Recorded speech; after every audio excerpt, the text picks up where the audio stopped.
কি খুব বাজে দেখাচ্ছে? ভয় পাচ্ছে দেখে? আরে মেকআপ করার আগে মেয়েদের এমনই দেখায়। তো আমি আমার মেকআপ কমপ্লিট করে জাস্ট চুল সেট করার আগে দাঁড়িয়ে একটা স্ন্যাপ নিয়ে নিচ্ছিলাম। এটা ছিল নাদিয়ার হলুদের দিন। তো নাদিয়াও রেডি হয়ে নিচ্ছিল। রেডি হয়ে আমরা বাসায় চলে আসি। আর এটা হচ্ছে নাদিয়ার এন্ট্রি ডান্স। তারপর এতগুলো বাচ্চা আমি একা সামলাচ্ছিলাম কারণ ওরা সবাই ছোট ছিল। একটা ছবি তোলার জন্য সবাই ঠিক করতেছিলাম আর সবাই অনেক নড়াচড়া করতেছিল।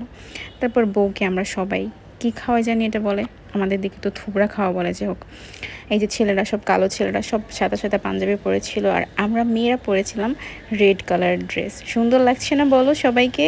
বাচ্চা থেকে আন্টি সবাই আমরা রেড কালার ড্রেস পরেছিলাম। তারপর শুরু হয়েছিল ডান্স। ভাই সারাটা রাত ডান্স করেছিলাম, সেই সকাল 5টা পর্যন্ত।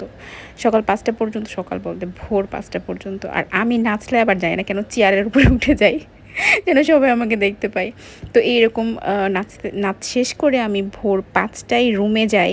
রুমে যেয়ে আমার সব মেকআপ খুলি, কারণ সব জুয়েলারি খুলি আর কি। তারপর মেকআপ তুলে ঘুমাই। পরদিন সকাল 11টায় আবার আমার অফিস যাওয়ার ছিল। অনেক মজা করছি, সারা রাত ডান্স করছি আর সারা দিন অফিস করছি। বিয়েতে এত বেশি মজা হয়, আর বিয়েতে এত বেশি সাজতে হয়, এত বেশি খাইতে হয়। আর এই বিয়েটা অনেক বেশি গরম